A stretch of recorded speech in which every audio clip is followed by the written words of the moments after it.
Que le Seigneur nous bénisse.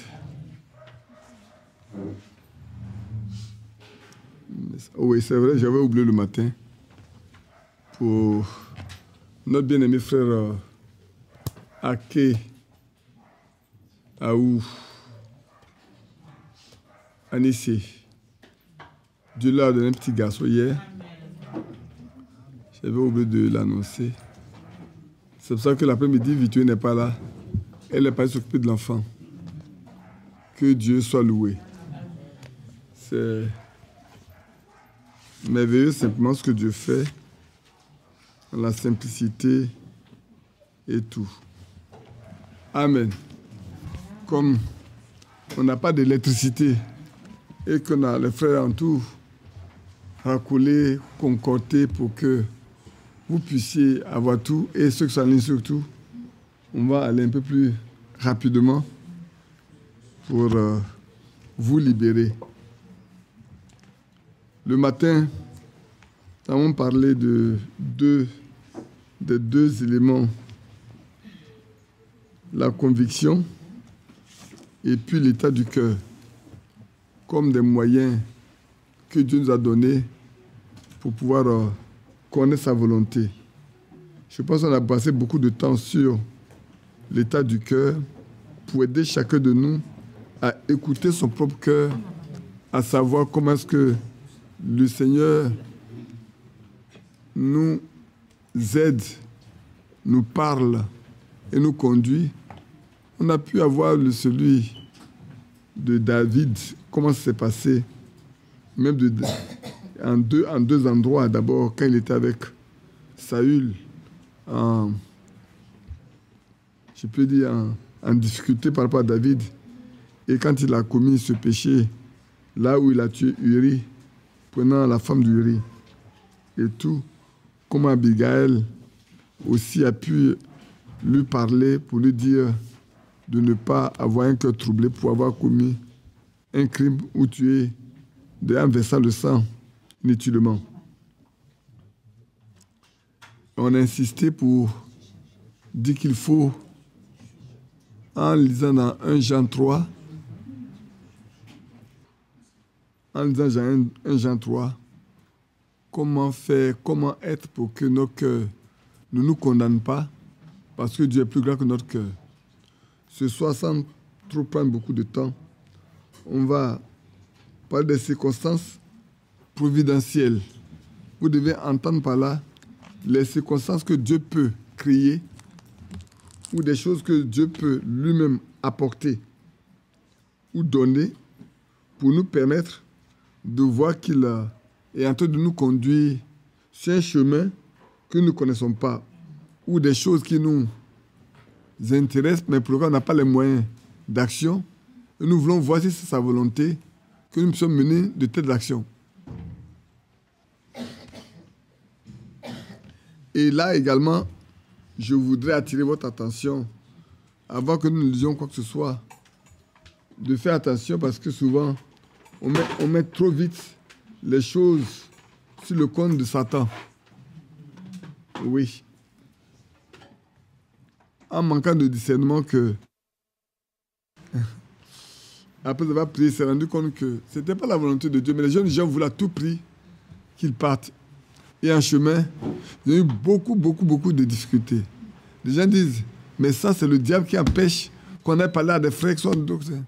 Il leur a dit, est-ce que le diable est plus fort que notre Dieu? Si Dieu veut qu'on fasse une chose, il mettra tous les moyens à disposition pour que cela se fasse. Quels que soient les obstacles, le diable ne peut rien faire si ce n'est pas ce que Dieu a décidé. Pour ça, je voudrais avec vous lire dans Hébreux, chapitre 1, juste ce passage-là d'abord, qui, a priori, n'a rien à voir avec la chair de la volonté de Dieu, mais qui peut vous permettre de comprendre que non, le diable, il est aussi là comme serviteur pour agir en faveur des enfants de Dieu.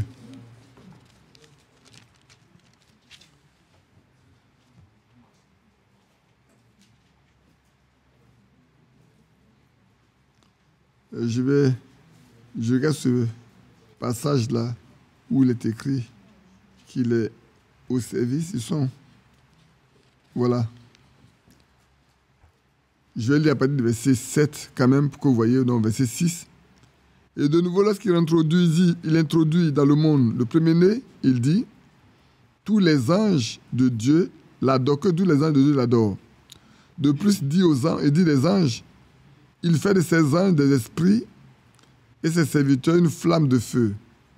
Mais il dit au Fils, ton trône, ô Dieu, est éternel. Le sceptre de ton trône, de ton règne, est un sceptre d'équité. Tu as aimé la justice et tu as haï l'iniquité. C'est pourquoi, ô Dieu, ton Dieu t'a oint d'une huile de joie au-dessus de tes collègues. Et encore toi, Seigneur, tu as au commencement fondé la terre et les cieux sont l'ouvrage de tes mains. Ils périront, mais toi tu subsistes. Ils vieilliront tous comme un vêtement. Tu les rouleras comme un manteau. Ils seront changés, mais toi, tu restes le même. Et tes années ne finiront point. Au quai des uns a-t-il dit, assieds-toi à ma droite, jusqu'à ce que je fasse tes ennemis ton marchepied. Ne sont-ils pas tous des esprits au service de Dieu, envoyés pour exercer un ministère en faveur de ceux qui doivent hériter du salut? Oui, c'est vrai. Quand vous regardez avec Job, ça pourrait sembler difficile. Mais vous pouvez comprendre que c'est un élément assez providentiel. Parce que Dieu a rendu un grand témoignage de Job devant les uns, devant Satan. Qui par Jésus a dit, mais c'est parce que Job est riche. Il a tout. Et en un instant, tout a disparu. A priori, aujourd'hui, comme j'ai dit la fois dernière, on aurait qualifié Job de tous les noms. Oh, c'est parce qu'il a fait ceci que Dieu le frappe. C'est parce qu'il a fait cela que Dieu est en train de le punir. Parce qu'il est orgueilleux que cela arrive. Et cependant, dans le ciel, et les anges, et Dieu lui-même sait que ce n'est pas pour ça. C'est pour amener Job à un état de perfection auquel Job même ne s'attend pas. Et puis, 2 jours après, pour parler comme ça, comme en Côte d'Anam dit 2 jours, quelque temps après, le diable n'était pas encore satisfait, puisque ses vœux n'ont pas été accomplis. Il monte devant Dieu et dit, mais est-ce que tu as vu, non? Il reste toujours intègre. Il dit, oh, qu'est-ce que c'est que les biens extérieurs? Pot. Rends-le malade, tu verras bien ce qui va se faire. Et on ne sait pas quelle misture il a fabriqué en une journée. Toute la tête, de la tête aux pieds, Job est couvert d'ulcères malins, au point où il ne peut se soulager que s'il est accouché dans la cendre. Après avoir enlevé le feu, tout, dans la cendre chaude là, c'est là qu'il doit se reposer pour trouver un peu de plaisir. Mais aussi c'était aujourd'hui là, un frère, une soeur qui s'arrive, nous n'avons même pas de compassion. Frère, examine-toi bien. Parce que dans ta boîte là, tu n'as pas pris quelque chose.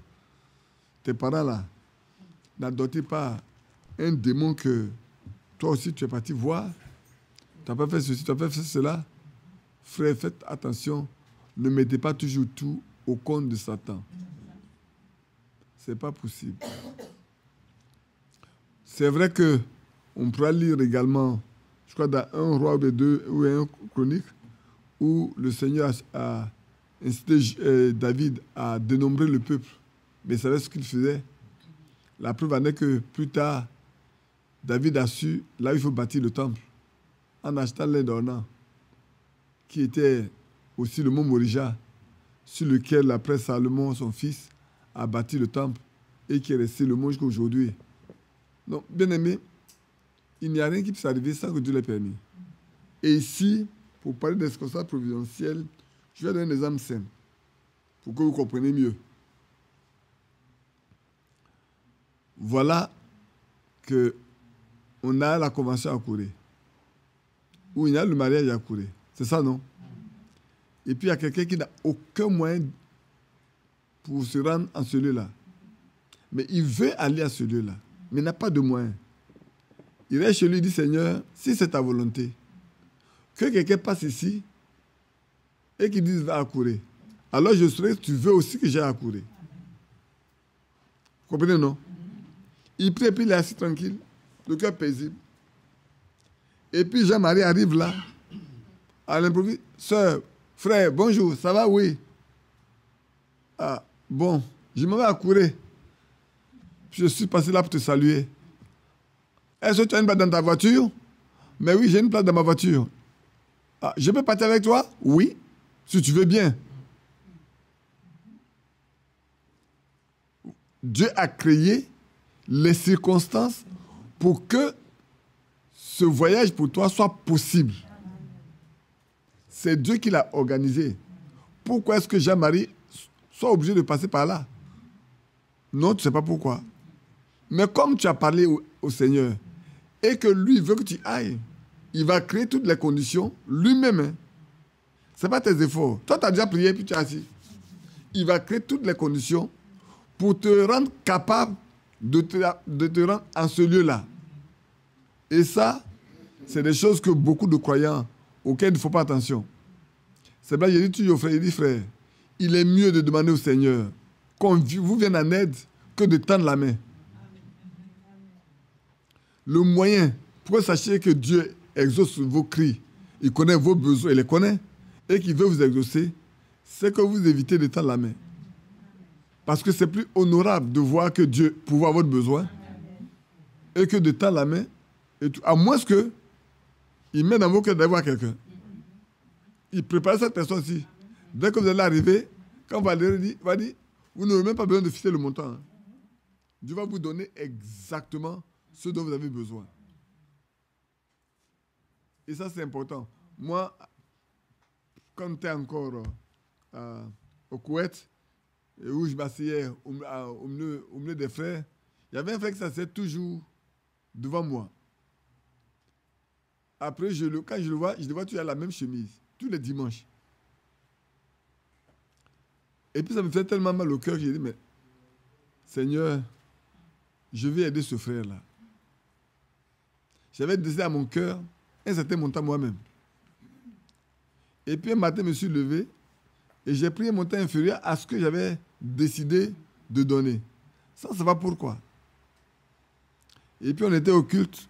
Elle m'a donné, je lui ai tapé l'épaule. J'ai dit, frère, viens. Il s'est levé. Il a rendu le témoin sans dire le nom de la personne. J'étais bien content qu'il n'ait pas dit le nom de la personne.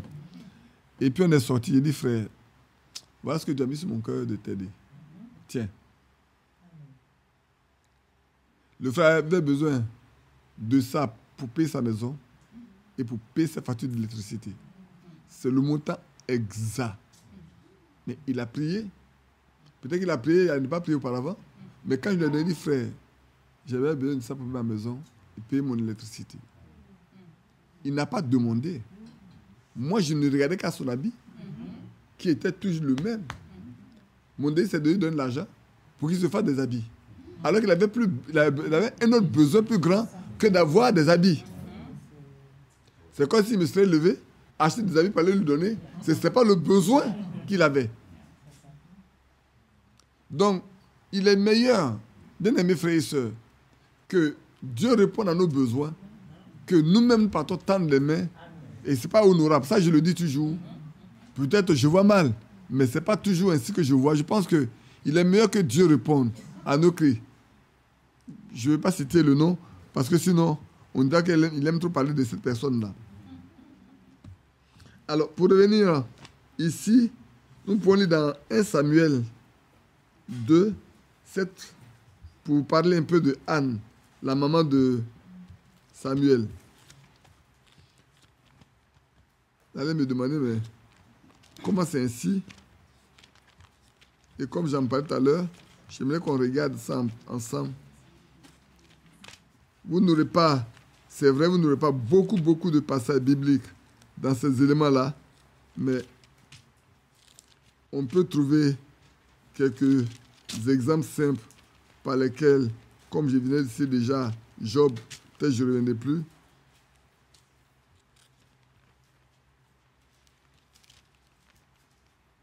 Alors que j'en parle, il y a un autre exemple qui me vient juste en tête, c'est 1 Samuel chapitre 2, le verset 5 jusqu'au verset 7. Non, pas Job. Hein. 1 Samuel. Toi, tu souhaites ton appareil qui parle de Job. 1 Samuel 2. Je lis à partir du verset 5. Ou bien lisons un peu plus, on va lire à partir du verset 2. Nul n'est saint comme l'Éternel. Il n'y a point d'autre Dieu que toi. Il n'y a point d'autre rocher comme notre Dieu. Ne parlez plus avec tant de hauteur, que l'arrogance ne sorte plus de votre bouche, car l'Éternel est un Dieu qui sait tout. Bien-aimés, cela doit suffire pour nous dire que rien ne peut arriver, ou il n'y a rien qui nous concerne que notre Seigneur ne sache pas. Rien. Vraiment rien. Vous savez, je suis comme un enfant. J'aime dire, je dis, bon, la soeur a dit, pour moi, quand c'est écrit ici, là, c'est oui, amen. Aussi longtemps que c'est écrit que je peux comprendre, c'est oui, amen. Je peux l'opposer à Dieu. Et Seigneur, c'est toi qui l'as dit. Comme tu l'as dit, moi, je m'accroche à ça. Tu sais tout. Donc, comme tu sais tout, voilà la situation dans laquelle moi je me trouve. Je ne veux compter que sur toi seul. Bien-aimé. Et si nous prenons Dieu au mot, il est obligé d'honorer sa parole. Mais nous devons être obligés, nous-mêmes, de prendre sa parole, de le prendre au mot et de croire et de nous soumettre à lui. Avec lui, on ne discute pas, on ne raisonne pas, on croit. On aime chanter ce cantique-là, non? Croire et obéir, non? Si tu crois et tu obéis, Dieu alors peut faire toutes choses. Il sait tout. Et par lui sont pesées toutes les actions. L'arc des puissants est brisé et les faibles ont la force pour ceinture. Maintenant, écoutez bien. Ceux qui étaient rassasiés se louent pour du pain et ceux qui étaient affamés se reposent. Même la stérile enfante 7 fois. Et celle qui avait des enfants, beaucoup d'enfants, est flétrie. L'Éternel fait mourir, il fait vivre. Il fait descendre du séjour des morts, et il la fait remonter. L'Éternel appauvrit et il enrichit. Il abaisse et il élève. Je vais poursuivre. De la poussière, il retire le pauvre. Du fumier, il relève l'indigent pour les faire asseoir avec les grands. Il leur donne en partage un trône de gloire, car l'Éternel sont les colonnes de la terre, et c'est sur elles qu'il a posé le monde. Amen. Alors, vous allez me demander, mais où est la circonstance providentielle ici? Pourquoi Anne a-t-elle loué Dieu ainsi? Mais parce qu'elle a été stérile. Et que si vous partez un peu plus avant, vous verrez bien que Anne a été mortifiée par sa rivale. Elle était blessée dans son âme, blessée dans son cœur.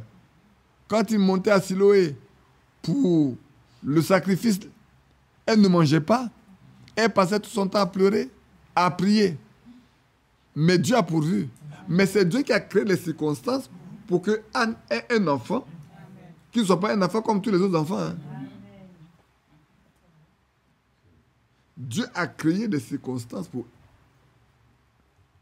Anne.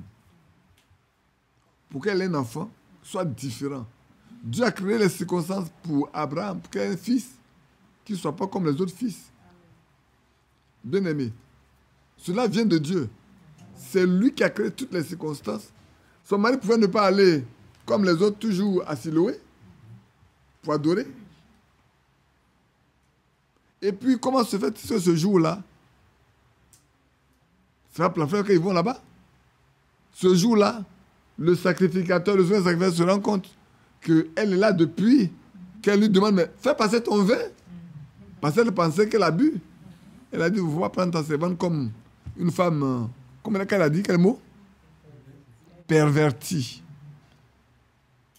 Je ne suis pas une femme pervertie. C'est mon cœur que j'éclate devant le Seigneur. Ma souffrance que je mets devant lui. Il a dit, mais vas-y, que le Seigneur exauce ta prière. Amen. C'est une circonstance qui est difficile à comprendre, mais que Dieu a créée pour amener Anne à connaître vraiment Dieu. À avoir une relation personnelle avec Dieu. Ce que sa belle, mais sa rivale n'avait pas. Elle a des enfants, elle a tout. Bon, elle va adorer. Comprenez bien. Hein? Là, je vais vous dire une chose. Comprenez-moi bien. Voilà deux femmes ayant le même mari qui vont adorer, mais les deux ne vont pas adorer de la même manière. L'une semble être comblée de tout, alors que l'autre souffre. Mais là, devant Dieu, il y a une qui va avoir une position que l'autre n'a pas. Naturellement, elle a des dispositions de l'autre pour avoir des enfants. L'autre n'a pas les mêmes dispositions. Dieu a créé des circonstances spéciales pour elle, pour avoir un fils, qu'elle va prêter à Dieu. Ça rentre maintenant? Deux personnes ayant le même mari. L'une n'en a pas, l'autre en a. Et si vous regardez également la situation de Rachel et de Léa, vous allez vous rendre compte que ça va la même chose. Et regardez les enfants que Dieu a donnés à Rachel. Il n'y en a que deux, pas plus. Mais qui est parti en Égypte? Qui a envoyé tout le peuple en Égypte? Qui a fait que ce que Dieu a dit à Abraham s'accomplit? Mais c'est Joseph que Dieu a envoyé. Mais pourquoi? Parce que Dieu a créé toutes les circonstances pour que ça arrive. Ses frères pouvaient ne pas le jalouser. Vous parlez comme ça. Ses frères pouvaient ne pas le vendre.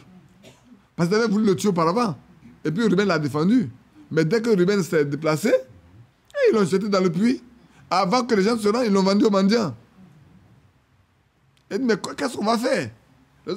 Vous savez, il y a tous des gens qui sont très intelligents. Il dit, mais attends, on va mettre sa robe là, sa tunique là, dans du sang, pour dire à notre père qu'un animal féroce l'a tué, qu'on a découvert en venant. Mais le mal, c'est qu'ils ne se sont pas rendu compte que l'habit n'a pas été déchiré. L'habit n'a pas été déchiré. Quand un animal tue quelqu'un, le Seigneur est bon pour nous. Quand un animal tue un homme, mais si le père le déchire, donc même l'habit qu'il porte là, il y a des trous dedans. Il y a des trous dedans. Malheureusement, tous ces éléments-là n'ont pas été pris en compte. Donc, bien-aimés frères, les circonstances providentielles, ce sont les moyens que Dieu donne à ses enfants pour leur permettre de connaître sa volonté. C'est un élément qui est assez important. Mais tout dépend de la disposition du cœur de ceux qui sont concernés par ce problème-là. Je vous ai déjà donné le cas de Job. Et puis, allons lire dans un roi également. Là aussi, c'est un élément assez important qui va nous aider à avancer là-dedans. Un roi 17. Vous allez me demander également pourquoi c'est comme ça.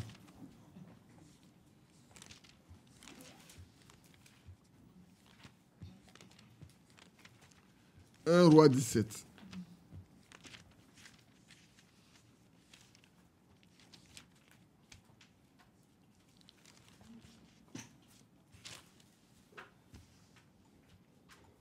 Dans un roi 17, vous connaissez bien le problème d'Élie le Tishbite, ce grand prophète. Mais ce n'est pas d'Élie que je vais parler. Je vais plutôt parler de la femme, de la veuve de Sarepta. Voilà une dame, voilà une femme qui est veuve, qui a son fils, qui a bas âge certainement. Parce que quand on le lit, on peut le lire, hein, que vous voyez bien. Parce qu'il dit, je vais préparer à manger, et puis mon fils et moi, dans l'attendre, la mort. On peut le lire, non? Je lis à partir du verset 8. Alors la parole de l'Éternel fut adressée à Élie en ces mots. Fut adressée en ces mots. Lève-toi, va à Sarepta qui appartient à Sidon, et demeure là. Voici, j'y ai ordonné à une femme veuve de te nourrir. Les corbeaux n'ont plus de viande et de pain à donner à Élie, certainement. 1 roi 17. 1 roi 17. Vous savez bien que quand la famine est arrivée, c'était le corbeau qui devait nourrir Élie. N'est-ce pas?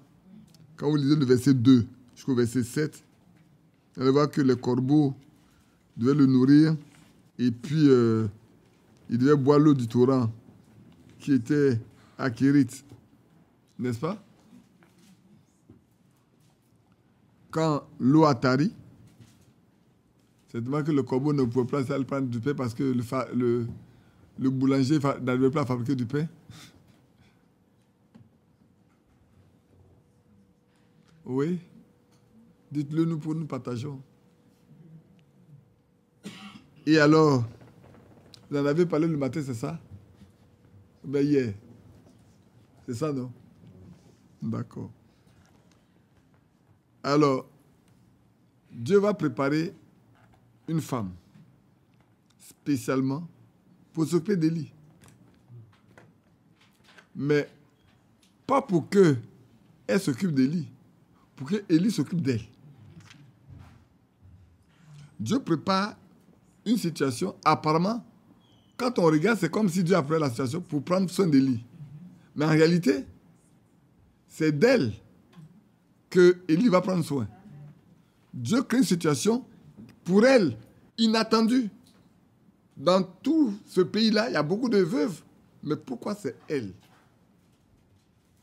C'est là aussi que vous devez comprendre ce que Dieu fait là. Ce n'est pas pour tout le monde. C'est pour certaines personnes en particulier.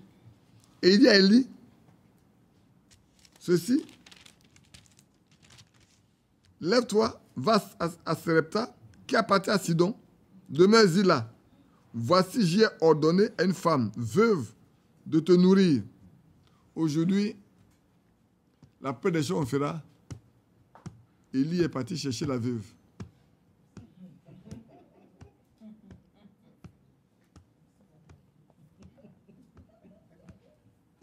Ça vous fait rire.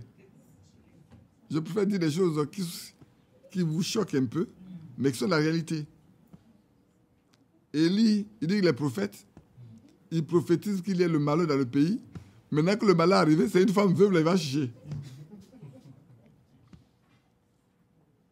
Vous savez, moi, j'ai lu une histoire d'un serviteur de Dieu qui est parti parler à une prostituée. Je vous en avais parlé, non? Pour ceux qui sont restés longtemps avec nous. Et il va-tu parler à la prostituée pour l'amener au Seigneur? Les gens pensaient qu'il partait coucher à la prostituée. Et dans l'église, on a commencé à mal parler de lui. Et malheureusement pour tout le monde, Dieu va créer une circonstance providentielle pour le défendre. Ce jour-là, la prostituée vient à l'église pour rendre témoignage de ce que Dieu a fait pour elle.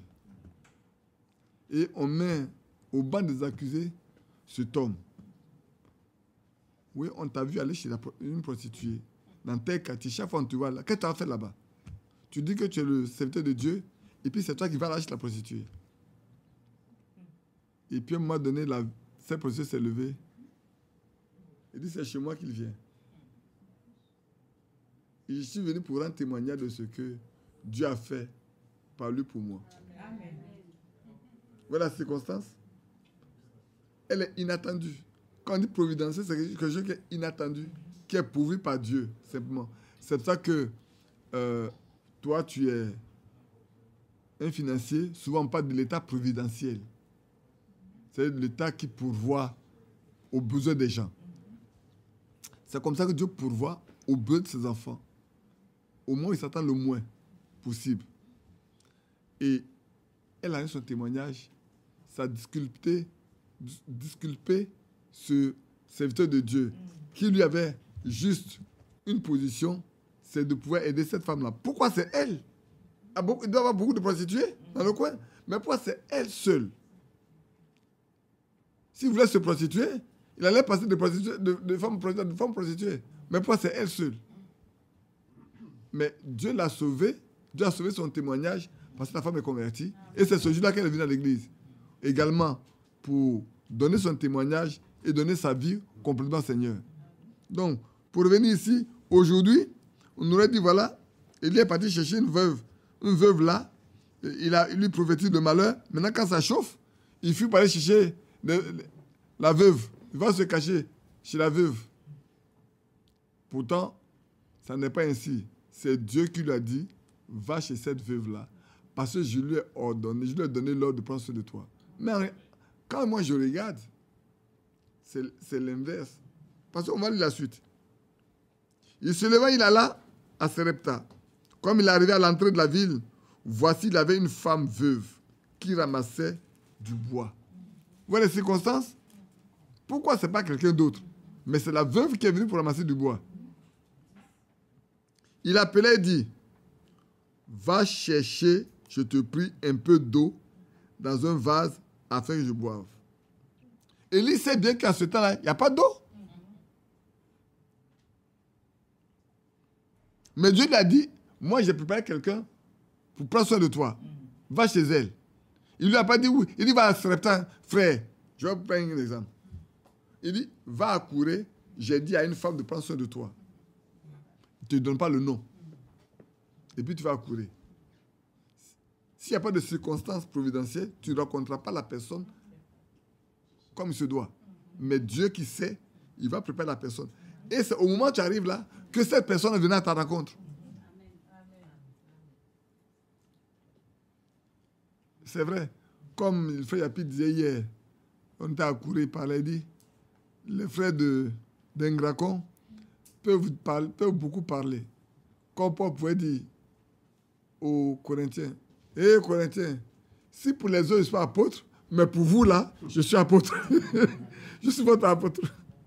Et il dit, Engracon, si Badi n'est rien pour d'autres, mais pour vous, vous devez reconnaître ce que Dieu a fait par lui pour que votre église naisse.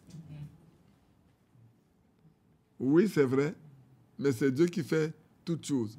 Comment est-ce que Dieu a dit, allez-y à Kouré, demandez telle personne, et c'est là que vous allez apprendre la vérité.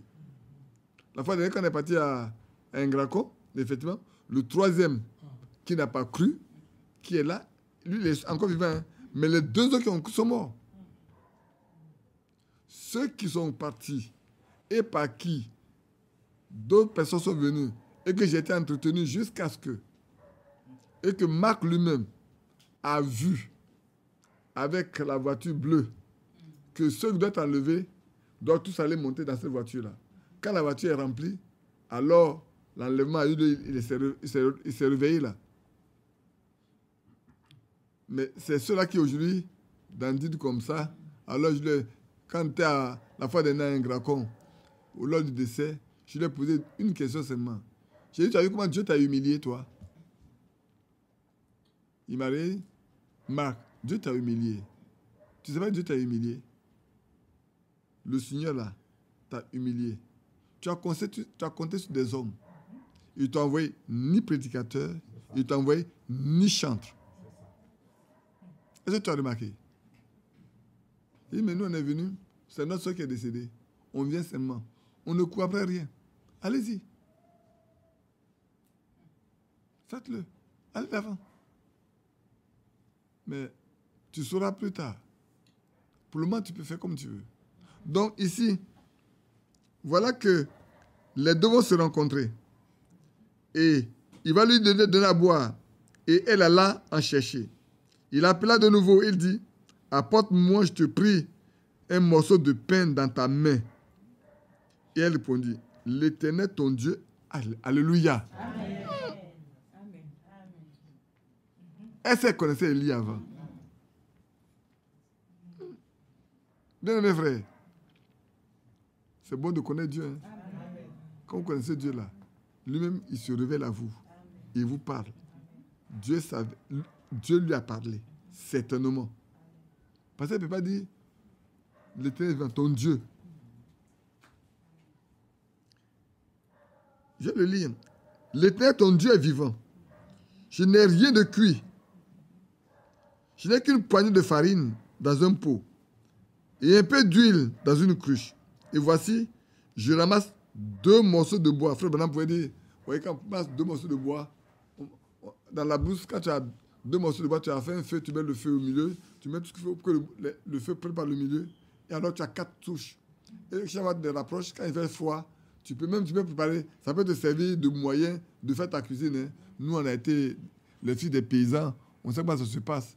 Donc, tu déposes ta mamie sur les 2 troncs, les 4 morceaux là. Au fur et à mesure, tu enlèves, tu rapproches. Et puis, ça fait de la flamme jusqu'à ce que ton repas cuise. Si tu as froid, tu rapproches, ça te fait du feu, c'est la nuit, pour te réchauffer.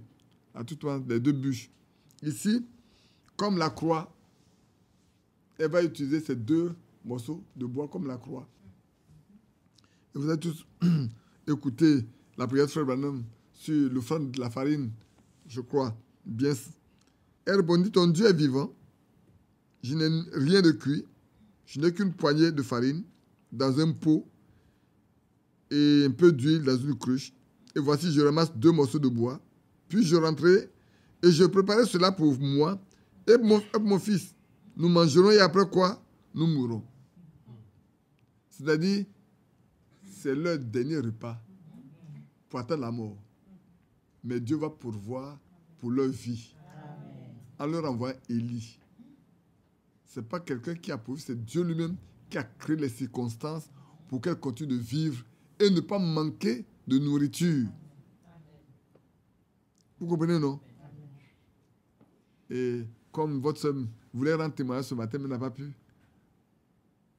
elle a tiré une très belle leçon d'une chose qu'elle a dite. On l'a appelé la nuit pour lui dire, ces camions sont tombés en panne. Elle a dit, mais mes camions sont tombés en panne. La nuit, c'est mes soucis là. J'ai apporté quelle solution? Il faut dormir, il faut prier, tu as dormi. Si Dieu veut, il va le faire. Le matin, quand elle se lève, ses camions sont à Abidjan. Qui a fait ça? C'est elle? Non. Frère, apprenons à connaître Dieu. Hein. Apprenons à nous confier complètement et totalement en l'Éternel. Il est bon de le connaître. Hein. Frère, ce n'est pas le temps d'être religieux. Ce n'est pas le temps d'appartenir à un petit groupe, à un grand groupe, à quoi que ce soit. C'est une affaire personnelle. Une affaire de connaître Dieu personnellement. Ça, j'insiste, je le dis et je le répéterai chaque fois.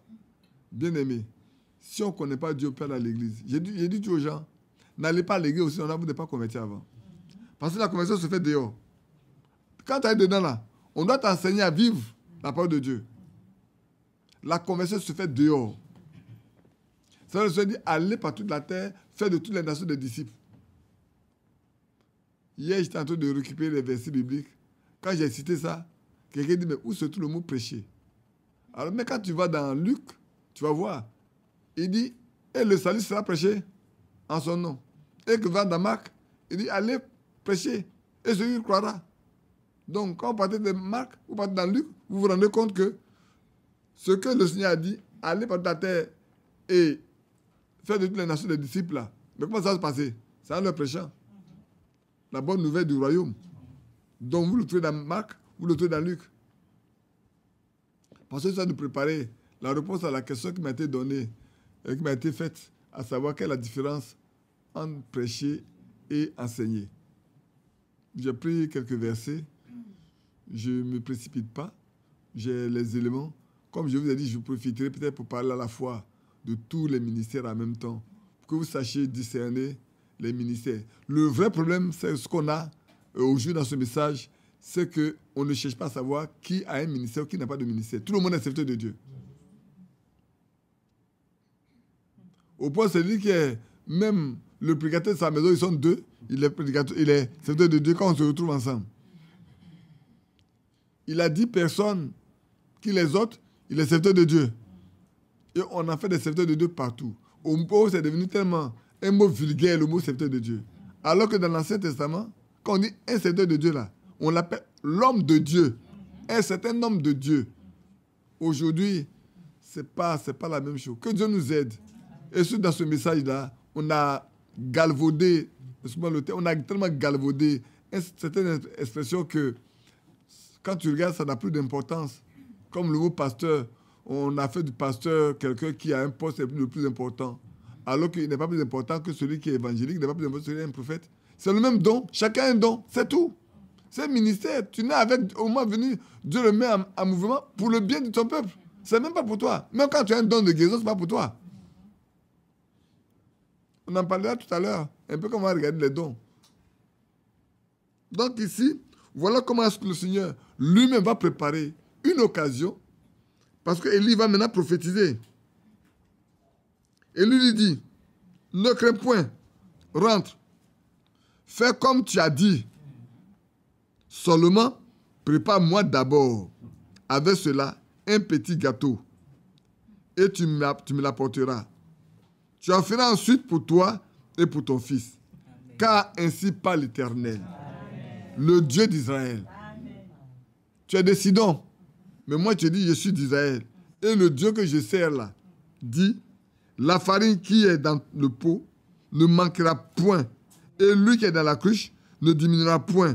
Jusqu'au jour où l'Éternel fera tomber la pluie sur la surface du sol. Amen. Qui a préparé la situation pour elle? Entre les deux, qui a préparé la situation? Élie, il est un prophète. Dieu peut prendre soin de lui à tout moment. Mais elle, c'est une petite femme qui a un fils. Dieu ne veut pas l'enfant meure, ni elle-même. Alors Dieu a créé toutes les circonstances nécessaires pour leur survie jusqu'au jour où la pluie est venue. C'est ce qu'il lui a dit. Il dit, rien ne va te manquer. Ne t'en fais pas. D'abord, donne-moi à manger. Mes frères, ça va être facile à accepter. Hein. C'est parce qu'aujourd'hui, vous le lisez. Mais en réalité, ce n'est pas une situation facile à accepter quand on n'est pas convaincu que celui qui est en face de soi là est un homme de Dieu. Voilà quelqu'un qui arrive, il dit, ainsi parle l'Éternel, le Dieu d'Israël. Je dis, le pot là, ça ne sera jamais vide. La couche, ne sera plus vide jusqu'au jour où la pluie va tomber sur la terre. Donc, ce qui veut dire, tu auras à manger, toi et ton fils et moi, jusqu'au jour où la pluie tombera et qu'on aura de la nourriture en abondance. Alors, est-ce qu'il dit vrai? Est-ce un menteur? C'est un diseur de bonne aventure? Quelqu'un qui trompe? Il a tellement fait qu'il veut me faire croire une chose? Mon pauvre, ma pauvre famille qui est là. Ça ne va pas finir. Lui, là, ne va jamais finir. Mais elle a cru. Et elle est partie, elle a fait comme il lui a dit. Et qu'elle est retournée, il y a encore la farine dedans. Peut-être chaque jour, elle prend une cuillère, elle gratte un peu, suffisamment pour faire un pour Élie, un pour son fils, un pour elle. Regardez bien. Il n'y a pas de poisson dedans. Il n'y a pas de gêne dedans. Mais c'était suffisant pour avoir toute la protéine, tout ce qui est nécessaire pour leur survie, pour leur maintien en vie. Parce que ça vient de Dieu. Amen. Et comme j'ai dit la fois dernière, je me suis mis à lire la nourriture. Avant, quand on dit la nourriture, c'est le pain. Avant, quand on parle de la nourriture, c'est le pain. Le pain était l'aliment principal. J'ai dit aux gens qui ont lu Germinal, ils savent bien, quand les gens viennent là, c'est le pain avec un peu de potage. C'est faux? Mais lisez bien, lisez les anciens livres, vous allez comprendre. Il n'y a pas un repas, même chez les rois, où il n'y a pas de pain. La preuve est que dans la maison de Dieu, il y avait le pain de proposition. C'est faux? Le pain était l'aliment principal. Et c'est pour ça qu'ici, la nourriture qu'ils allaient avoir jusqu'à ce que la pluie vienne, c'était le pain. Avec un peu de... Il faut un peu de gâteau. Il dit fais-moi un peu de gâteau. Il n'a pas dit fais-moi de pain. Parce qu'il y a des choses, il faut faire attention. On dit de certains jours, il dit fais-moi un peu de gâteau. Apprends-moi le gâteau. Donc avec lui, elle va faire le gâteau.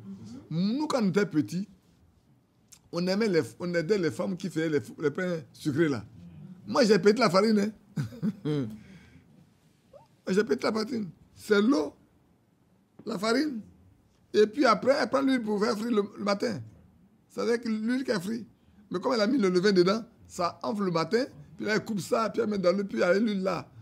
Et puis chaque matin, tu vas prendre ton truc, tu bagnes pour toi. Tu comme la nuit, tu l'as aidé à pétrir. Le matin, tu vas parler à l'alcool. Donc ici, elle va lui apporter un peu de gâteau, si j'ai bien lu. C'est ça, non? J'aimerais bien regarder et lire avec vous. Elle répondit, l'Éternel, ton Dieu est vivant, Non, d'abord, il dit, il appela, va me chercher un petit peu d'eau et ainsi de suite. Et elle allait chercher. Ensuite, il appela de nouveau, dit, un morceau de pain dans ta main. Elle répondit, l'Éternel ton Dieu est vivant, je n'ai rien de cuit. J'ai une poignée de farine dans un pot et un peu d'huile.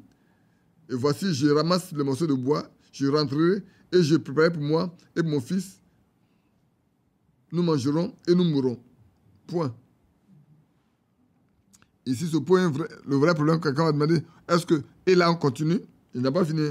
Et lui dit, ne crée rien. Rentre. Fais comme tu dis. Seulement, prépare-moi d'abord avec cela un petit gâteau.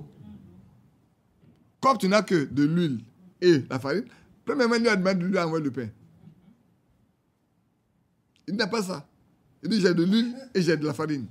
Donc, comme c'est que tu as, on va me prendre un gâteau, tu ne vas pas manger. Donc, on va manger le gâteau pendant tout le temps, parce que c'est l'huile et l'huile que tu as. C'est avec de la farine. Bon, mais elle allait faire le pain avec sa farine, pour lui donner. Mais comme elle a de l'huile et la farine, il lui a demandé de faire un gâteau pour qu'il puisse manger.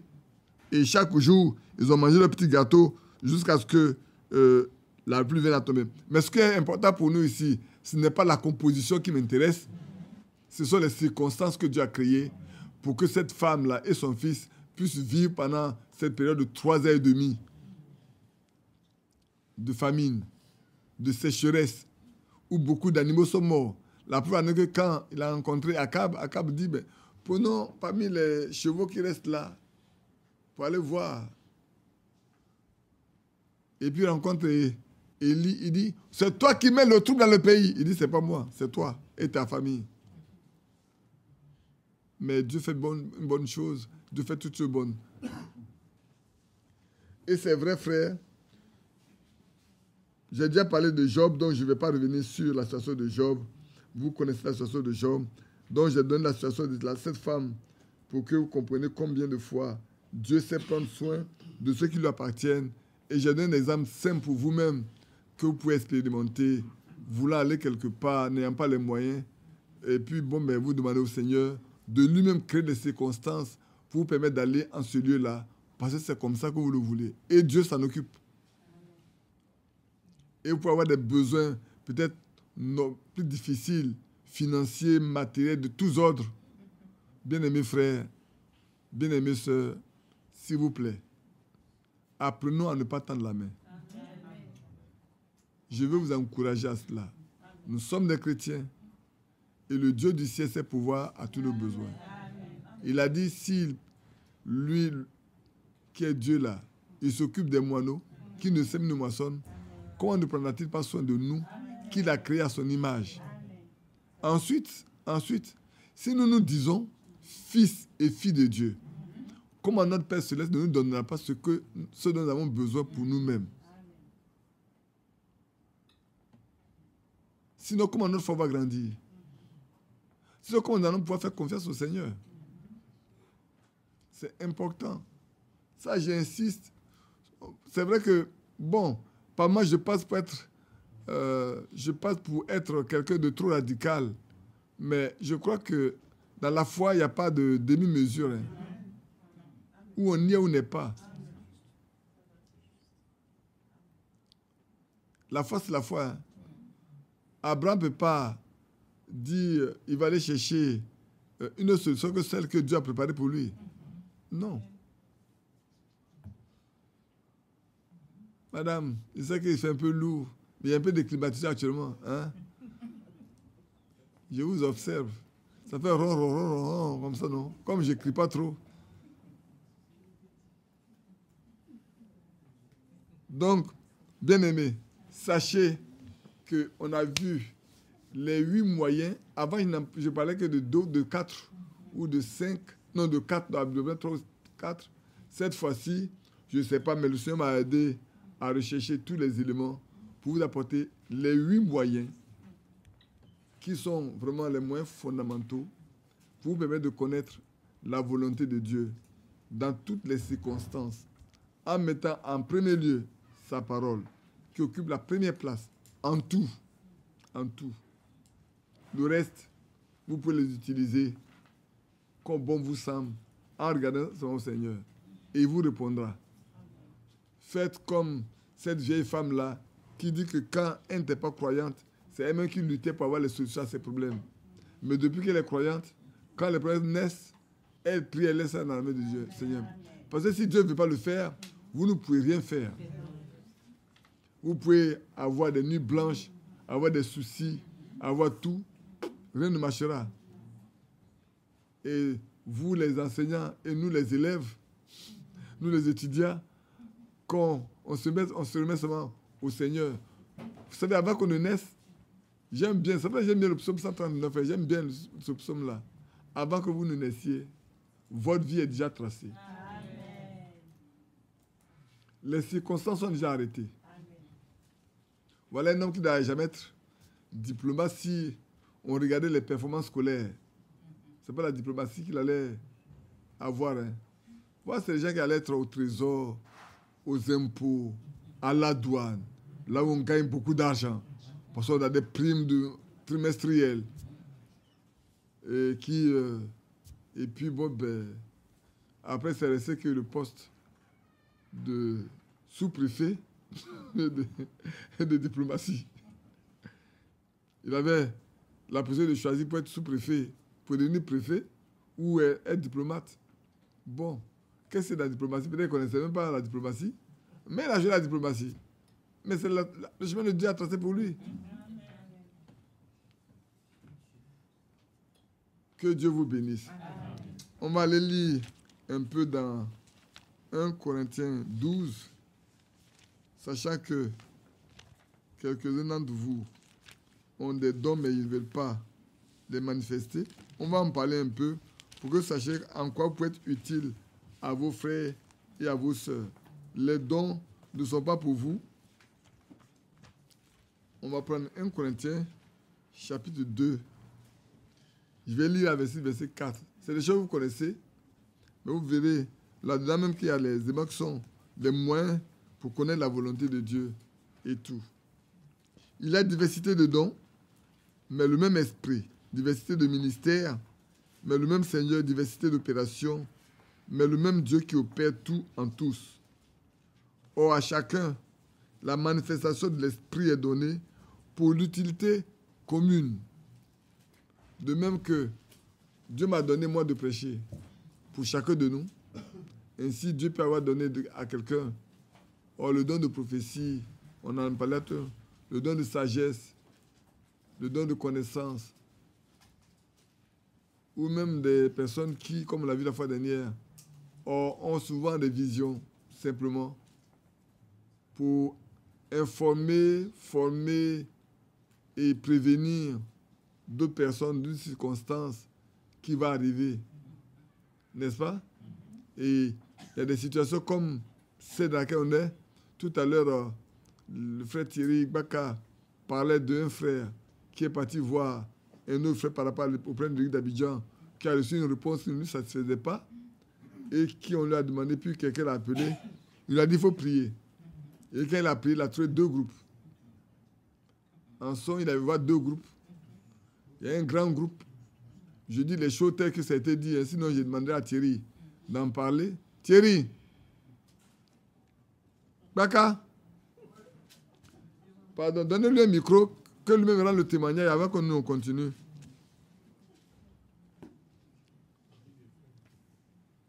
Hein? Non, il faut que lui-même parle. Il le dira, mais c'est Charles qui... C'est Charles. Charles, il faut parler. C'est Charles qui sait bien raconter. Alléluia. Dieu nous bénisse. C'est le vendredi passé, j'étais chez le frère Imel et le frère Bobby Charles est venu. Qui connaît Bobby Charles?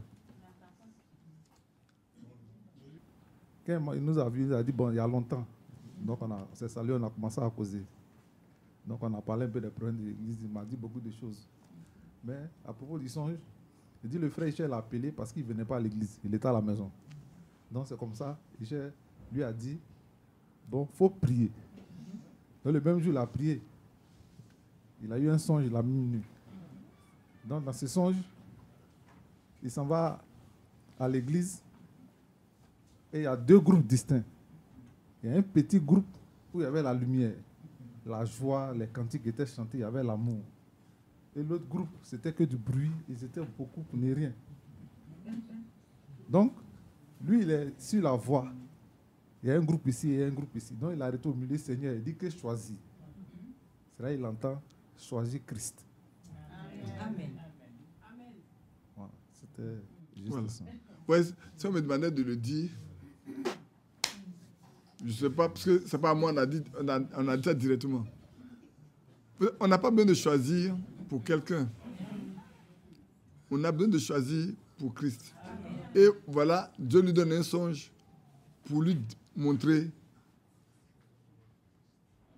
la situation dans laquelle il se trouve. Maintenant, à lui de choisir. Il faut choisir Christ. Vous qui êtes ici, vous avez pas dit. Ah, bon. Si vous avez pas dit, vous vous renvoyez tout de suite à la maison. Parce que moi, je ne suis pas mort pour quelqu'un. Non, revenons un peu à notre passage. Où à chacun la manifestation de l'esprit est donnée pour l'utilité commune. En effet, à l'un est donnée par l'esprit une parole de sagesse. Vous savez, il y a des choses qui sont très difficiles à dire, à comprendre. Quand on parle dans les religions, quelqu'un se met à parler, on dit c'est une parole de sagesse. Et il n'y a rien dedans. Quand tu fouilles ça, il n'y a rien dedans. Quand l'esprit donne une parole de sagesse à quelqu'un, quand la personne parle, cela touche le cœur directement de la personne concernée. Parce qu'il est sage. Et dans des situations complexes, comme un sage, il peut donner des conseils pour l'orienter. Et ça, c'est dans l'église pour aider les gens qui ne savent pas comment marcher, qui sont perplexes, qui ne savent pas que faire. Dieu leur parle simplement par la bouche de notre frère pour les amener à comprendre, ah, c'est ce que Dieu veut que je fasse. À un autre, l'esprit de quoi? De connaissance. Mais il va connaître ce qui est en toi. Il va discerner ce qui est en toi. Et qui va te parler. C'est pas comme les gens disent, il y a une soeur là qui a un problème de rein. Peut-être qu'il y a 3 soeurs qui ont un problème de rein. Il ne faut pas me dire que c'est une parole de sagesse. Non, pas du tout. Mais dis s'il y a quelqu'un, soeur, toi, tu as une parole, tu as un problème de hanche, tu as un problème de rein. Et le Seigneur me dit de te dire que tu es guéri.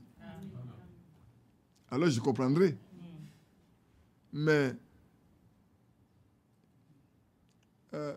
oui, non, ce n'est pas un problème de hanche. Non, c'est un problème de pied. Et puis on hésite. Comme nous sommes tellement enthousiastes et souvent devant les situations comme ça, on veut, alors on lève la main. Alors que ce n'est vraiment pas vrai. C'est vraiment faux. Ça n'apporte même pas de vie, rien du tout. Mais dans l'église de Dieu vivant, il y en a à qui Dieu donne vraiment de vrais dons et qui se manifestent et qui permettent de connaître ce que Dieu veut. C'est tout. Alors comme nous sommes là, Dieu peut demander à quelqu'un, Dieu donne à quelqu'un de nous dire, demain, nous devons quitter tous Abidjan. Parce qu'il va y avoir des problèmes à Abidjan, des troubles, ou même il va y avoir une inondation, telle que là où on est là, chacun de nous va perdre ses biens. Pour sauver la vie, vous quittez Abidjan. On va tous prendre nos bagages, nous allons quitter Abidjan, aller nous asseoir peut-être à Kouré, Dabré ou Benjeville, n'importe quoi. En attendant de voir qu'est-ce qui va se passer. Si cela n'arrive pas, on dit à celui-là, c'est pas Dieu qui t'a parlé. C'est faux. Mais c'est Dieu qui lui a parlé. On verra bien ce qui va se passer. Alors on saura que Dieu a parlé. Ah, de sorte que demain, on va faire attention quand ce frère ou cette soeur parle. On fait attention. Non pas qu'on va se laisser dominer parce qu'elle va dire, mais on va toujours regarder parce qu'on va juger tout ce qui va se passer. N'est-ce pas? Donc, Dieu donne des dons. On sait bien qu'il y en a au milieu de vous qui sont très timides, qui ont des dons, mais ne soyez pas timides. Si Dieu vous dit une chose, dites-le simplement pour aider vos frères, pour aider vos sœurs. Et puis on regardera si ce n'est pas le cas. Quand encore de l'autre côté, il y avait une dame qui était venue là, on dit qu'elle a un don. Je dis, mais quand elle exerce son don, et puis nous on va juger. Quand elle exerce le don, nous on va juger. elle va savoir qu'il y a un esprit de jugement ici aussi, de discernement. 3 semaines après, elle a disparu. Parce qu'ailleurs, les gens leur donnent la possibilité de faire n'importe quoi. Au point où ils deviennent des femmes qui gouvernent l'église. Ou des hommes qui gouvernent l'église. Parce qu'on prend ce qu'elles disent là comme monnaie courante. Même quand ça n'a pas lieu, on trouve les arguments pour expliquer. Alors que c'est pas le cas. Quand Dieu a parlé. On n'a pas besoin d'interpréter ce que Dieu dit. Non. On n'a pas besoin d'interpréter ce que Dieu dit. Quand Dieu dit une chose, Dieu l'a dit. N'est-ce pas? J'aime bien le cas de frère Hugues. Est-ce que quand Dieu a dit à frère Hugues et à mon frère Hugues qu'on tient une réunion chez nous à la maison, quand il est venu, il n'y a pas de... Est-ce qu'on a interprété? Non. Je voulais même lui demander où en est la situation de sa cousine qui a un problème de sein là. Il semble qu'elle a été opérée, que le chat allait bien, mais je n'ai pas pu avoir la suite. Pas eu le matin, il était là, non? J'avais oublié de le lui demander. Je vais le lui demander samedi prochain quand on va se retrouver pour voir où elle en est avec sa santé. On vous dit ainsi, chez vous, au milieu de vous, là, le feu tombe du ciel, qu'on ne regarde pas ça.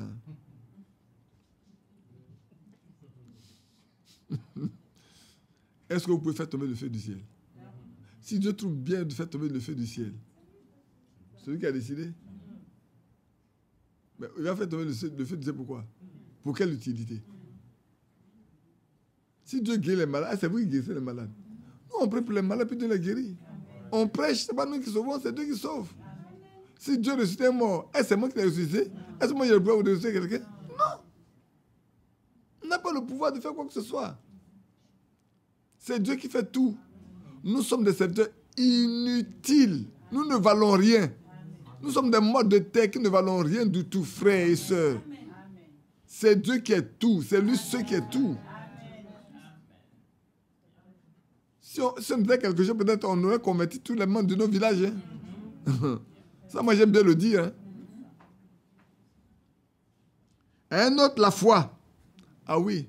Il y a des gens qui ont la foi. Vous savez, dans ce message, au début, il y avait un frère qui est sorti de moi pentecôtiste, mais c'est un homme de foi. Hein? Il ne connaît pas l'hôpital. Tu es malade, il va rester à genoux jusqu'à ce que tu te lèves. Quelqu'un est malade dans sa maison, il va rester à genoux jusqu'à ce que le malade se lève. Mais à la fin, vous savez comment il est mort? Il est mort en ennemi de la foi, en ennemi de Christ. Parce que quand les frères Baranowski sont venus, vous pouvez demander à frère Adou Yanamé, il va vous l'expliquer, il va vous donner les détails. Ce frère est en train de dissuader les frères de venir écouter les bien-aimés frères qui apportaient le message en Côte d'Ivoire. Et lui, il est parti au village, alors que les frères, il est parti au champ. Et puis les frères ont fait la réunion, et le frère Baranowski a dit, c'est pour la 2e fois dans sa vie qu'il va avoir une vision. Il dit, il y a un homme qui est un ennemi de Dieu au milieu de vous. C'est un homme de foi. Mais cette fois-ci, il va tomber malade. Il va beau prier, Dieu ne va pas exaucer sa prière. Et il mourra. Tout le monde tremblait. Tous les frères qui étaient là tremblaient. Et puis il a dit, il n'est pas au milieu de vous, à l'heure au moment où je vous parle. Et quand il est en train de passer, il a dit, le voici qui passe. Il a quitté le champ, il passait, le voici qui passe. Et les jours qui suivent là, il est tombé malade. Il ne s'en est pas sorti. Bien-aimés frères, craignons Dieu. Vous pouvez demander à frère Adou Lambert, vous qui allez souvent à Yamsokro, dites-lui, frère Badi, il y a un frère qui était un homme de foi, mais qui est mort comme ennemi de Christ. Au temps de frère Baranowski, il était là, vous étiez en réunion, frère Baranowski vous en a parlé, il va vous donner les détails. Il m'avait donné la cassette même, mais ce n'est pas où j'ai mis la cassette, parce qu'il avait donné la cassette dans laquelle c'était enregistré, mais j'ai cherché la cassette jusqu'à maintenant, je ne la retrouve pas. Pour qu'on garde ça comme témoignage, pour montrer, frère, ce n'est pas le fait d'aller à l'église d'avoir des dons, hein. Non. Il y a des gens qui ont des vrais dons, mais qui ne savent pas l'exploiter. Mieux vaut d'abord avoir le Saint-Esprit avant. Ne demandez jamais le don. Laissez Dieu vous donner le don. Mais même si vous l'avez, Priez jusqu'à ce que vous ayez le Saint-Esprit. Alors vous saurez comment l'utiliser. Vous serez utile aux autres, mais pas avant. Parce que sinon vous allez devenir orgueilleux, guindé, et penser que Dieu est avec vous et qu'avec vous, sans vous, rien ne peut se faire. C'est faux. Nous ne sommes rien du tout. Vraiment rien. Mais avec les dons, nous pouvons aider nos frères, aider nos sœurs à mieux comprendre leur situation et à mieux appréhender beaucoup de situations qui les concernent, même à comprendre la volonté de Dieu. Et ça, c'est important. C'est pour ça que quand on lit bien dans Éphésiens chapitre 4, verset 11, après verset 11, il y a des 5 ministères de la parole, mais il y a aussi d'autres ministères qu'on appelle des dons, qui sont des dons, qui doivent être exercés dans l'Église. N'ayez pas peur d'exercer un don, si vous l'avez. Non, point du tout. Nous sommes arrivés au temps où, si nous sommes arrivés au premier âge, ce qui était au premier âge doit avoir lieu maintenant. C'est clair. Ce qui est écrit ici, ce n'est pas écrit pour être écrit, c'est écrit pour être accompli. Par le même esprit, un autre a le don de guérison. Par le même esprit. Il y en a qui ont le don de guérison. Quand un peuple les gens, Dieu guérit. Il peut être malade. Moi, je vais vous dire une chose. J'ai expérimenté beaucoup de choses. Il y a eu des cas pour lesquels moi-même je suis couché là malade. Et puis on me dit, il y a telle personne malade. Elle est au téléphone, elle est malade. Je dis, bon, donne-lui le téléphone, j'ai pris pour lui. Moi, je suis couché malade. Hein. Mais je prie pour la personne guérie. Mais moi, je suis couché. Pour dire que, frère, vous pouvez faire beaucoup de choses, mais ne pensez pas que c'est vous qui le faites. Ce n'est pas vous, c'est Dieu qui fait ce qu'il veut. Un point, c'est tout. Quand votre soeur était malade, quelqu'un a dit à sa femme, oh, toi t'inquiètes pour quoi même? Ta maman là, elle va guérir. Ce que ton papa est là. Et puis, c'est sa femme. Toi, tu vas la laisser mourir? Non. Il faut la laisser tranquille.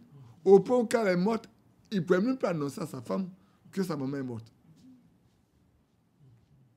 Tellement elle a donné l'assurance que Dieu guérira parce que je prie. Et si elle-même, Dieu l'a ressuscité, ce n'est pas ma femme qui va mourir alors qu'elle n'est pas encore morte. Comme si j'avais le pouvoir de maintenir la vie dans l'homme. Je n'ai aucun pouvoir de maintenir la vie. Au contraire, moi, je savais bien qu'elle allait partir. Au point où Victorine savait que je n'avais plus de... Et même celle-là disait, mais quand je voyais papa, mon frère, je savais qu'il y a quelque chose qui n'allait pas. Mais ça arrive qu'on sache et qu'on veuille lutter simplement. Vous voyez, on peut connaître la volonté de Dieu et puis lutter avec Dieu. Hein.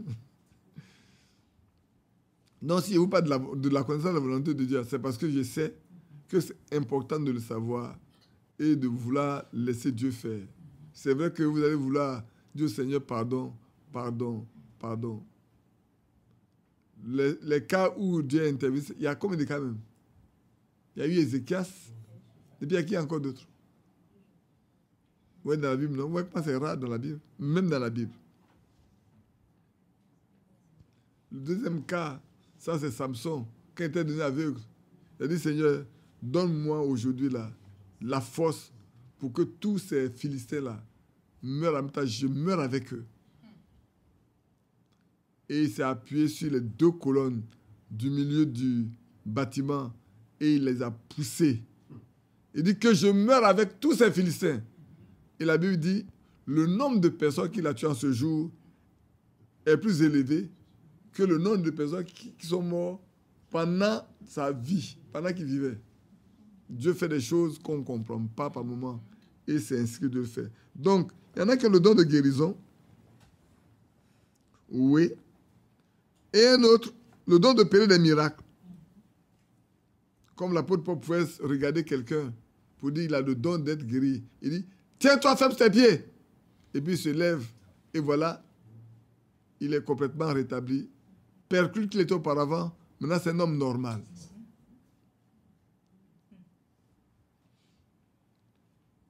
Et puis on peut continuer. À un autre, la prophétie. Oui, il y en a qui prophétisent, qui ont le don de prophétie aussi. Faites attention, hein. Il y en a qui ont le don de prophétie.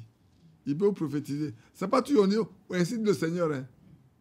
Moi, j'ai vécu beaucoup, j'ai lu beaucoup de choses de Frère Branham, où dans ta ainsi de Seigneur. Quand il parlait, par exemple, que l'Union européenne va se créer avec le rétablissement, l'union de l'Allemagne de l'Est et l'Allemagne de l'Ouest. Il n'a pas dit ainsi le Seigneur. Il dit quand vous verrez que l'Allemagne de l'Est, quand Dieu, il dit alors le royaume romain s'établira dans ses limites comme quand le sol était sur la terre. Et puis il est passé. Quand ça arrivait, je faisais passer la bande. Des frères ne suivaient pas du tout. Je fais écouter la bande. Et puis j'arrive. Vous n'avez pas compris ce que le frère a dit? Il dit non. Et puis maintenant j'arrête. Je fais écouter. Il dit bon, maintenant j'arrête et écoutez bien. Et puis je fais écouter bien. Vous avez compris, non? Voilà ce que frère madame dit. Que désormais, quand vous voyez que l'Allemagne de l'Est là sera rendue, le royaume romain va être établi dans les limites comme l'était quand le ciel était sur la terre. Donc l'Union européenne va. Le royaume romain, il le dit, de la création de l'Union européenne qui va être le royaume romain. Mais il a dit ça simplement, sans dire ainsi le Seigneur. Point du tout. Et ainsi, il y a beaucoup de choses qu'on peut dire simplement, sans qu'on dise le nom. On dit, ouais, ainsi dit le Seigneur, pour faire peur aux gens. Non, non, non, non. Non. Aujourd'hui, on est en train de souffrir du 12 juillet 2015. C'est ça, non? On est tous en train de souffrir un peu du 12 juillet 2015. Le petit va en train de se séparer. N'est-ce pas? Et ça fait beaucoup, ça fait souffrir beaucoup, hein? Vous aussi, vous souffrez. Les autres aussi souffrent. Et moi aussi, je souffre. Mais pourtant, c'est moi qui ai parlé. Voilà. Mais est-ce qu'on a dit ainsi le Seigneur? Non. C'est quand ça s'accomplit qu'on se rend compte que Dieu a parlé simplement. Mais ce jour, j'ai été fort quand même. Hein. J'ai dit, venez écouter, Dieu parle. J'ai dit, venez écouter, Dieu parle. Ce jour-là, ça a été dur. Hein? On pourrait dire, mais celui-là, qu'est-ce qu'il prétend dire même? Dieu parle. Aujourd'hui, on se rend compte que Dieu a parlé. Ce n'est pas Badi qui a parlé. Parce que ce qui a été dit là est vrai, ça s'accomplit tel que c'est. Cela. Mes frères, rien ne dit que nous allons pouvoir travailler de concert jusqu'à l'enlèvement. Hein? Alors, qu'est-ce qui va se passer alors? Mais voilà, 6 ans après, 5 ans après, 6 ans après, 7 ans après, voilà, ça devient plus difficile et plus de temps passe, ça devient plus dur. Plus dur. Rien ne nous dit qu'on pourra travailler ensemble jusqu'à ce que le Seigneur vienne. Je ne sais pas comment ça va se passer, mais Dieu, il est témoin, il est seul. On peut mourir. Nous qui sommes là, nous pouvons bien mourir et nous ne pouvons plus travailler ensemble. Et puis le Seigneur viendra. Mais ça s'accomplit comme Dieu le veut. À un autre, le discernement. On en a parlé, non? Le discernement, c'est un don de l'esprit pour connaître le bien et le mal, pour connaître la volonté de Dieu dans une situation bien précise. On a besoin d'avoir le discernement. Et il y en a qui Dieu donne le don de discerner. Et il y en a qui ne savent pas discerner. Ils ne savent pas faire la différence. Non, parce que Dieu ne l'a pas donné. À un autre, la diversité de langues. À un autre, l'interprétation des langues.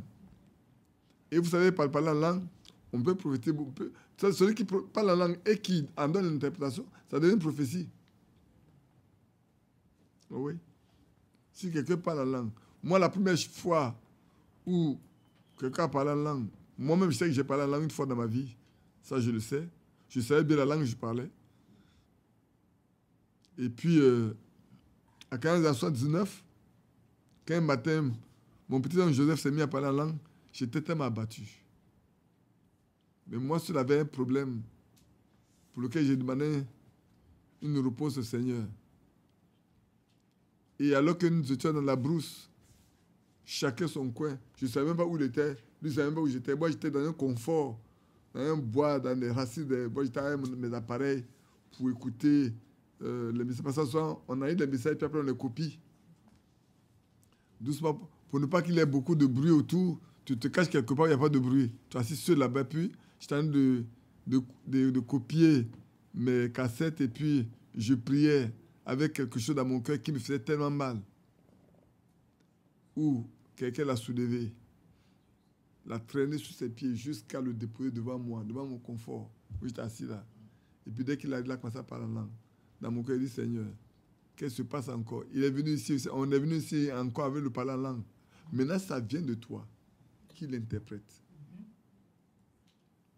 si c'est de toi, qu'il interprète lui-même. Je n'ai pas fini quand il a commencé à interpréter. Même tonalité, même groupe de mots. 3 fois il a parlé, 3 fois il a interprété. Quand la fille a dit, Joseph, il a dit oui. Il dit, mais qu'est-ce qu'il y a?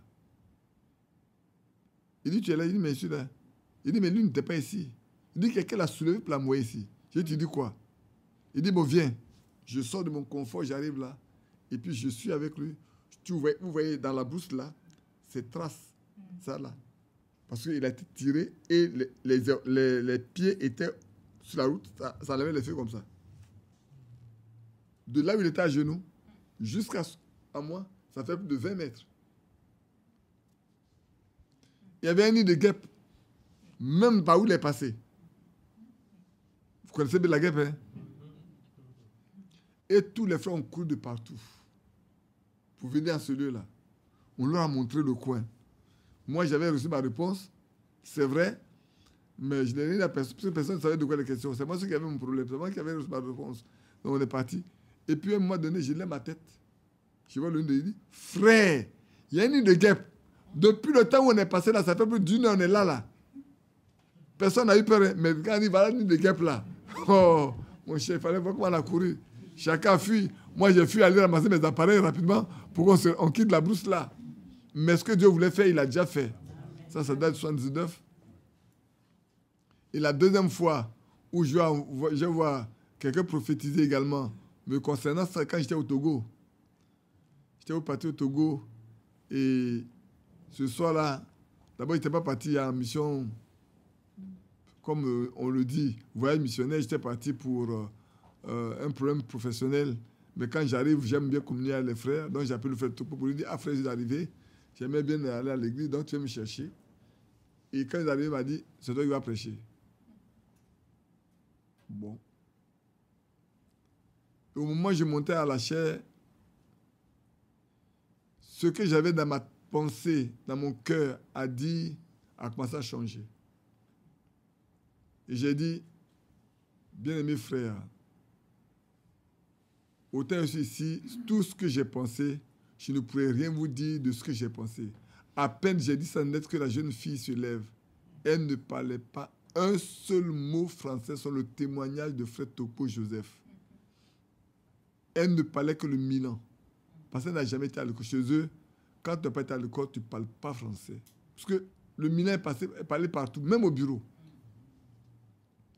Et elle se lève, elle se tient ses pieds et dit, mon serviteur, je t'ai envoyé ici pour que tu parles. Tu ne regardes ni à gauche, ni à droite. Tu diras uniquement ce que je mettrai dans ta bouche. Et puis elle s'est assise. C'est fini. D'abord, vous savez, nous les incrédules là, je me suis dit, ça c'est quoi ça? Puis j'ai continué, j'ai prêché jusqu'à la fin. Quand on est sorti, on est monté dans la voiture. Je voulais poser la question à frère. Topo Net m'a dit, frère, tu sais ce qui s'est passé? Il dit, non, mais je voulais te poser une question. Il dit, non, ce n'est pas nécessaire. Celle-là, elle ne parle aucun mot français. Que moi, je suis surpris qu'elle ait parlé un français correct jusqu'au bout. C'est que Dieu a voulu te parler. Je dis, ce n'est pas moi, mais c'est à vous que Dieu a parlé. Pour que vous sachiez ce que je vous ai dit est la vérité. Rien que la vérité. Ça, c'est la deuxième fois dans ma vie. La première fois, c'est Joseph qui en a parlé. La deuxième fois, c'est au milieu d'une assemblée où c'était très clair, très prononcé. Et donc, frère, oui, il y en a à qui Dieu a donné des dons, mais Topo savait qu'elle avait un don. Dans l'église, il savait qu'elle avait un don. Mais pour cette fois-ci, c'était tellement fort que lui-même, il était tellement surpris de voir qu'elle a parlé dans une autre langue que sa langue maternelle qu'elle maîtrisait bien. Que Dieu nous bénisse. Amen. Donc, on va terminer en lisant aussi dans 1 Corinthiens 7. J'avais quelque chose que je vais nous montrer. Ça va? Je pense que ce n'est pas nécessaire de le lire dans Matthieu. Dans Matthieu 7, souvent... Bon, lisons Matthieu 7 d'abord avant de venir dans la chose. J'ai noté... Je voulais voir avec vous quelque chose que j'ai noté. Dans Matthieu 7, verset 28 au verset 29. Il doit y avoir quelque chose de 28-29. Ah oui. Ah oui, là, c'est... Bon, je l'ai noté, mais je le dis. Je ne pense pas qu'il y ait un lien, mais je le dis quand même. Parce que c'est ce matin, je l'ai noté, certainement.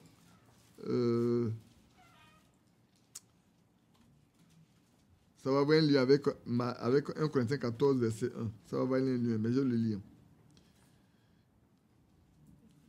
Au verset 28, il est écrit: après que Jésus eut achevé ses discours, la foule fut frappée de sa doctrine, car il enseignait comme ayant autorité et non pas comme leurs scribes. Amen. Amen. Qu'est-ce que vous avez noté ici? Il y a deux mots qui signifient la même chose. Le mot doctrine et le mot enseignement. Soit déjà parle de doctrine, ça va de quoi les questions? Quand on parle de doctrine, on parle d'enseignement. Quelqu'un qui prend un sujet, qui en fait un problème, ça peut être doctrine et ça peut être un point qui devient vivant, comme vous connaissez bien la doctrine de après chapitre 7, après chapitre 10, verset 7, qui est une doctrine où on parle que le Seigneur est déjà venu, l'anneau a eu lieu, ainsi de suite là. Alors que ce n'est rien du tout, ça n'a pas écrit auparavant, ce qui est dit n'a pas été écrit. Jean n'a pas écrit ça, on ne lui a pas demandé d'écrire ce que les 7 honneurs ont prononcé. Et il y en a qui disent que ça a été révélé.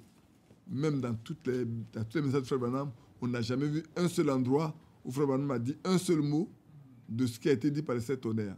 Et on ne peut pas prêcher des choses qui n'ont pas été écrites dans la Bible.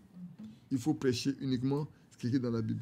Donc si on va dans Matthieu, dans 1 Corinthiens 14, verset 1, je crois que c'est pour ça que j'ai dû noter ce passage-là qui est lié à la doctrine, je crois. Je pense qu'on ne va pas mettre beaucoup de temps ce soir, même si on a perdu un peu de temps à cause de l'électricité. Parce que le matin, on a pris beaucoup de temps. Ici, dans 1 Corinthiens 14, cherchez l'amour, aspirez aussi aux dons spirituels, mais surtout à ceux de la prophétie. Amen. Je vous demanderai de lire la suite, beaucoup la suite, parce que c'est au verset 6 que le mot doctrine est là dit. Et maintenant, frères, de quelle utilité vous serez si je venais à vous en parlant en langue, et si je ne vous parlais pas par révélation, par connaissance, ou par prophétie, ou par doctrine? Qui dit si je ne vous parlais pas par un enseignement?